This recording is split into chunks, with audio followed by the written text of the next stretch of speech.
I'm Jenny, and today, along with my groupmates Stephanie and David, we're going to dive deeper into a topic that really intrigues us: hoarding disorder. What mechanisms could possibly underlie such behavior? Would a behavior so drastic, with such a large impact on function, be an example of an evolutionary instinct on overdrive? The first step to answering these questions points us to animal models. The hallmark of any well-researched field is a wonderful animal model that allows researchers to mimic human behaviors in order to see the neurological underpinnings of that behavior. You might be thinking, okay, animal models are cool, but why are they so necessary? Well, ideally, looking at the human brain would give us a much easier glance at our own behaviors, but many of the procedures that allow for carefully controlled studies and thus very clear results are either incredibly invasive or unethical to use on fellow humans and other higher cognition, non-human animals as well. Human behavior shown in animals not only allow for more in-depth neurological study, but can help map out the evolution of certain behaviors, traits, and brain structures. So, what happens when there aren't any animals showing the same behavior you're looking at in humans? Let's say you've looked into any and all animals with a similar behavior, and after comparing all of them to each other, you feel confident you found a perfect animal model.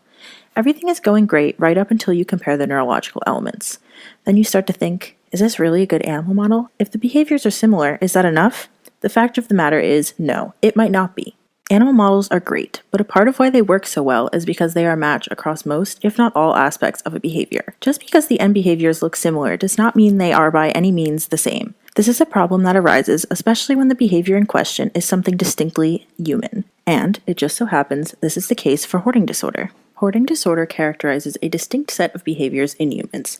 It is defined in the DSM-5 by a set of diagnostic criteria which includes behaviors like difficulty discarding or parting with possessions, distress associated with discarding items, and a perceived need to save items. The DSM also says that these behaviors result in the accumulation of possessions that congest and clutter active living areas, impairing functionality as well as causing significant distress or impairment in social, occupational, or other important areas of functioning. The DSM is also careful to isolate hoarding disorder from similar hoarding behaviors that can arise as symptoms of other disorders, like those often comorbid with hoarding symptoms, like OCD, major depressive disorder, ADHD, anxiety, or schizophrenia. From these criteria, we see a sort of comprehensive definition of hoarding, and it's quite clear what distinguishes an avid collector from a diagnosed hoarder. Hoarding is not simply the accumulation of stuff or being disorganized. Hoarders present an unreasonable attachment to objects that do not warrant the value ascribed to them. For example, a hoarder might keep items that would be considered trash, such as used napkins or bottles, and they may be unable to part with said items, associating some sort of memory or attachment with it to rationalize why they need to save it. The attachment that hoarders have to their objects is a key aspect of what characterizes the disorder, but is also what makes hoarding so distinctly human. Hoarding disorder has only recently been distinguished from OCD in the official DSM, and as such, very little official research on solely hoarding disorder has been published. Hoarding would, of course, benefit greatly from an animal model so that more controlled experiments about the disorder, its onset, associated behaviors, and neurological aspects could be done. The rationalization and connection to feelings associated with this disorder already cuts out the possibility of numerous animal models, as many animals are considered incapable of this level of cognition, and even if it was present, it would be very difficult to measure and quantify, but we'll delve into that a little bit more later. First, speaking of animal models, let's look at a few of the top contenders. Andrews McCoymont et al. Compiled a comprehensive review of numerous animal model possibilities for hoarding disorder. They focus on 3 vertebrate categories, avian, rat, and primate data, and describe behavioral, neurological, and genetic evidence of hoarding in each group. Their investigation first highlighted the strength of the rat model because of similarities arising with the progression of the disorder, as well as neurobiological similarities. However, they were quick to list the limitations, including the genetic differences between rats and humans, as well as the lack of literature on age and sex differences. They also bring up an important point that while rats show hoarding in experimental settings, hoarding data observed in natural settings are almost non-existent. Because hoarding occurs in humans in their natural homes, the fact that most animals only show hoarding after being experimentally manipulated is not promising. Avian models were less impressive than rat models. They differed more in terms of genetics from humans, making the connection weaker, and still showed differences in behavior patterns and minimal neurological overlap. The lack of data on non-human primates across all evidence makes it difficult to come to concrete conclusions about connections between hoarding in humans and in non-human primates. Similar behaviors have also not been observed in non-human primates, save for cheek pouch storage. which brings up another important point. Most of the animal models discussed both in this paper and in general pertaining to animal models revolves around food, which is necessary for survival. The fact that food is inherently valuable changes the situation because, in a way, animals are rational for hoarding it, as it might contribute to their overall survival. Hoarding in animals is mostly just various examples of food caching, and this is obviously very different from hoarding newspapers or envelopes or magazines, all of which have no evolutionary or contemporary effect on survival. There are a couple of animals that gather objects, such as the bowerbird, wherein males gather specifically bright blue objects, often trash, flowers, or other blue things you'd find in a park, to place around nests to attract females. While the objects being hoarded are not inherently useful to survival, the collection of said objects in one place is, as it helps the male bird to gain a mate and reproduce.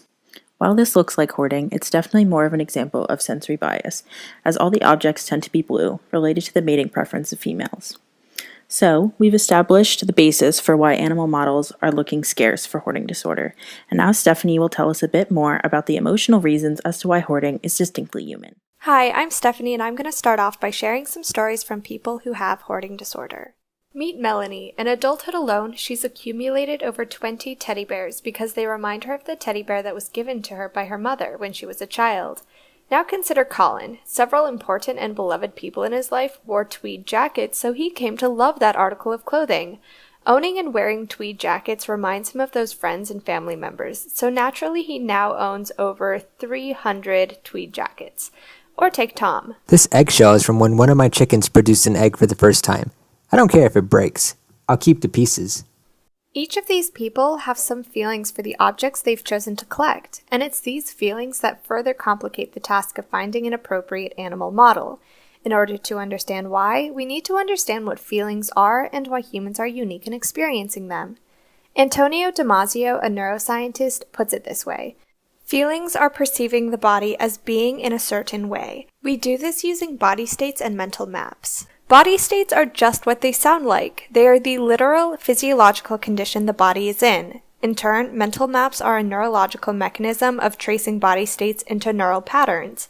In other words, mental maps represent body states. Mental maps are important because it allows us to conceptualize experiences not currently happening to our body. It's why we grimace when someone else falls down. Most of us have a stored mental map from our own experiences with falls. Feelings are an analysis of the composition of body representations.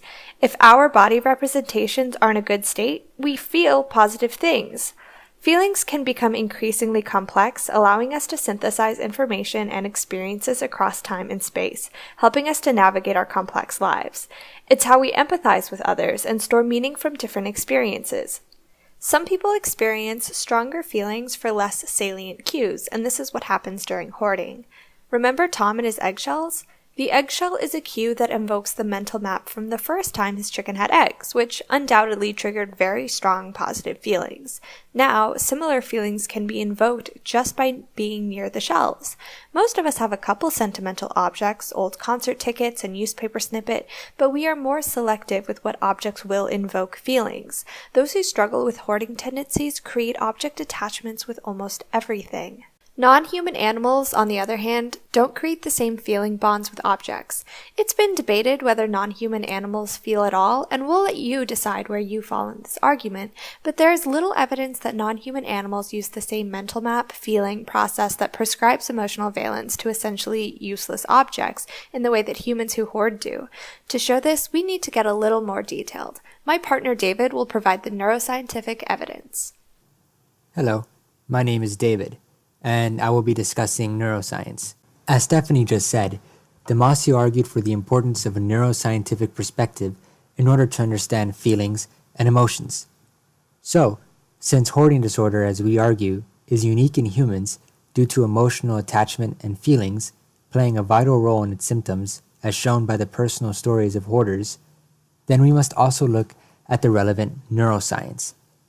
I will talk about the neuroscience of hoarding disorder and why it is distinct in humans, and I will also discuss the neuroscientific differences between animal models and humans, which is a continuation of what Jenny mentioned in the beginning of the video.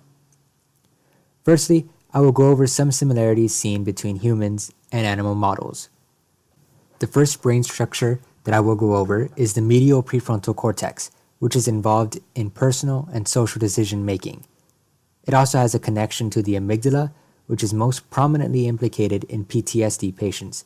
There is greater activation seen in human hoarding disorder patients that is also seen in rats.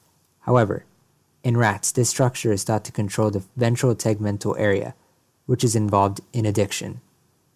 Thus, animal models implicate the prefrontal cortex for different reasons that the structure is implicated in humans, as hoarding in humans is not necessarily an addiction, rather it's an emotional attachment gone awry.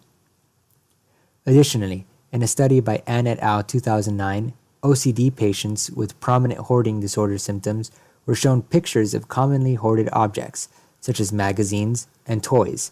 There was a greater activation of the medial prefrontal cortex shown. In Table 5 of this study, we see that hoarding OCD patients have greater activation of the prefrontal cortex by 116 voxels. A voxel represents a small block of a brain. Therefore, in this fMRI study, there are 116 more blocks active. Other brain structures also implicated in animal models are the anterior cingulate cortex and the nucleus accumbens. The anterior cingulate cortex has been shown to be involved in emotional modulation and reward. It also has connections with the amygdala, nucleus accumbens, and insula. In a study by Tolan et al. 2012, we see that hoarding patients, when thinking about discarding personal possessions, have greater activation in the anterior cingulate cortex when compared with patients with just OCD. The nucleus accumbens is part of the mesolimbic pathway, which is involved in reward. It receives input from the amygdala and prefrontal cortex, and this structure has also been implicated in rat models. However, in a study by Tolan et al. 2012, they described one factor that is seen in humans which is not seen in animals, the endowment effect. This effect may be mediated in the nucleus accumbens. The endowment effect is the perceived worth of an object increasing when it is owned, which is a factor that is implicated in hoarding disorder. Another major difference between animal models and humans in these brain regions I described is the fact that other animals hoard food, which is necessary for survival. Human motivation is completely different and is more about emotional attachment than a need for survival. Humans hoard relatively useless items. Additionally, another difference is some brain structures are implicated in humans, but not in animal models, such as the orbital frontal cortex, the amygdala, and the insula. The orbital frontal cortex is closely associated with the ventral medial prefrontal cortex and is involved in encoding value and driving social behavior. It's relevant to hoarding disorder because healthy controls were found to have higher activation of the orbital frontal cortex than hoarding sufferers in Ann et al. 2009. In Table 5, we see that healthy controls have greater activation in the orbital frontal cortex by 34 voxels. There is also an increase in gray matter in hoarding sufferers in this region, as shown by Yamada et al. 2018. We can see this in the bottom half of this figure, in which it shows that hoarding disorder patients have greater gray matter than controls and OCD patients. Interestingly, a study showed that orbital frontal cortex damage in a patient led to the hoarding of toy bullets. In animal models, this region is inconsistent with its implications, with many contradicting studies, while in humans, this is not the case. The amygdala has also been implicated in humans with hoarding disorder, but not in animal models. The amygdala is part of the limbic system and is involved in memory, decision-making, and emotional responses. In Ann et al. 2009, they found that the level of provoked anxiety, which consisted of showing hoarders pictures of commonly hoarded objects during the experiment, positively correlated with amygdala activity. We can see the correlation in this table, which is represented by the cluster-wise p-value. The insula is probably the biggest difference of all, because this is a structure that Damasio emphasized the importance of. The insula is not mentioned in animal model papers, showing a divergence in animal models and humans in hoarding disorder. The insula, according to Damasio, is necessary for mapping, emotion, and eventually the development of feelings, as Stephanie previously explained. Additionally, the insula is involved in consciousness and is also part of the salience network, which also involves the anterior cingulate cortex. Furthermore, in Tolan et al. 2012, we see less insular activity when thinking about discarding experimental possessions when compared with personal possessions in the insular cortex, shown here. Also, Ann et al. 2009 showed a negative correlation with the insula when showing hoarding pictures. We can see this negative correlation here represented as a cluster-wise p-value. Finally, Howe et al. 2016 demonstrated higher insular activity during the go, no-go task, which consists of clicking when prompted with go and not clicking when prompted with no-go. This test measures inhibition. We can see the greater insular activity in these fMRI images. Now I will further bolster the argument that hoarding disorder is human by introducing the issue involved in ape studies, our closest relative. There are only 3 species of primates that have been shown to display hoarding behaviors: the macaque monkeys, the Barbados green monkeys, and squirrel monkeys. This could be due to the lack of literature on primates and hoarding. The little studies that have been seen have been with food, which runs into the same issue that has been brought up, which is that hoarding food, which is necessary for survival, is vitally different from storing otherwise useless objects. The only region that has been implicated in primates thus far is the nucleus accumbens, and as we now know, there are many more structures that are implicated in hoarding disorder. In summary, there are a variety of different motivations as well as differences in neurological structures that lead to the conclusion that hoarding disorder is unique to humans, which is further supported by the lack of hoarding seen in our closest genetic relative, the primates. Now Stephanie will talk about development, which will provide more evidence of our hypothesis. We also can't ignore that our closest genetic relatives live lives that are vastly different than ours. Just as there are uniquely human neurological factors that play into hoarding, our developmental track further shows how an animal model of hoarding provides little insight into the disorder. The developmental features of hoarding disorder lie in tandem with the natural progression of human development, a course that is not closely shared by other animals. For most people with hoarding disorder, symptoms begin in early adolescence. From a developmental standpoint, it makes sense that the onset of hoarding coincides with adolescence because major developments in emotions and feelings occur during this time period. During adolescence, children begin to realize that emotions are not just a here and now experiences. Past emotions can be learned from to attempt to create more positive emotions or avoid negative ones in the future. Remember that the ability to feel helps humans contextualize emotions across time and situation. One of the most interesting developmental changes we find in adolescence is the change in fear and anxiety. Before adolescence, if you ask a child what they are afraid of, they might say something like the monster under my bed. However, during this developmental phase, anxieties shift. Adolescents become more aware of real-world issues and how the outside can harm. A desire to protect oneself from potential disasters or even minor dilemmas is another motivating factor in hoarding. One man who struggles with hoarding has 6 frying pans, just in case he ever encounters that one situation where he has to cook a lot at the same time. Hoarding symptoms also grow more severe over time, and the reasons limit this disorder to humans. The bars overall show the number of people who have hoarding symptoms, and the darker gray show the proportion of people who say their hoarding symptoms are moderate to severe.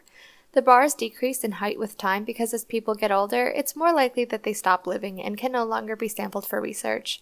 Pay attention to the percentages above the bars. As people with hoarding symptoms get older, a higher percentage of people state that their hoarding severity is moderate or greater. By 50 years old, about 90% of hoarders claim the greater severity, as opposed to about 40% for those in their late 20s. The severity of hoarding disorder is greatly impacted by a lot of practical issues that non-human animals don't experience. The fact that humans have the means to hoard is just as important as the hoarding itself. For one, humans have created extremely sturdy shelters that protect accumulated goods from outside predators and weather deterioration. For most non-human animals, there is no need to dispose of objects because natural forces already take care of that process. Secondly, industrialization has increased the quantity of goods that have the structural integrity to stand the test of time. The combination of shelter and advances in technology which creates sturdy objects creates the setting for hoarding, a setting that is not found for non-human animals. Additionally, as humans age, you have the ability to decrease the external pressures on keeping possession accumulation at bay. Accumulation is the key word here. You don't see the results of the freedom of adulthood immediately, even though entering adulthood is a very significant developmental change that includes, foremost, leaving the supervision of parental and other familial figures. However, by the time you're 50, you've had several decades of symptoms. Hoarding is marked by an accumulation of a lot of things and having a hard time getting rid of those things. Naturally, your experience with hoarding will become more severe even if the symptoms have not gotten worse with time.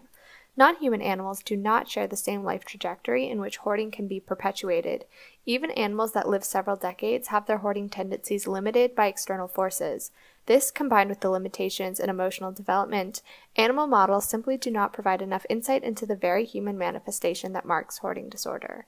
Thinking about everything we've heard, from the scarce animal models I mentioned earlier to Stephanie and David's info on development, neuroscience, and emotion, the evidence against a proper animal model just keeps piling up.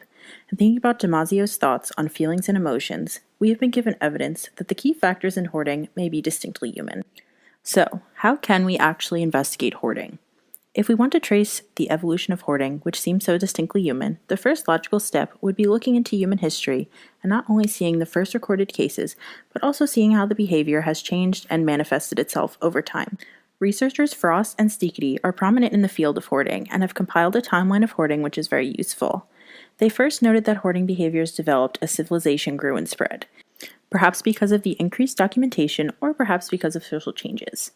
One of the earliest cases they mention was the hoarding of mummies, almost 3,000 years ago. This was to protect bodies and possessions from looters who would attempt to steal precious objects. They also mention people in China and Britain hoarding and protecting wealth or jewelry. This trend of protecting wealth arises as well in cross-cultural stories and myths revolving around dragons guarding hoards of money and treasure. Frost and Stickety also highlight a shift in the type of items hoarded, going from strictly money and valued goods to less important objects. For example, they describe Sherlock Holmes and his cluttered office, filled with seemingly useless papers in which he finds and proves meaning. Attitudes towards hoarding become increasingly negative and are worsened after Freud describes the behavior as part of anal retention. Hoarding has thus now shifted from an eccentricity to something more akin to mental illness. This continues as the case of the Collier brothers breaks and sensationalizes the disorder.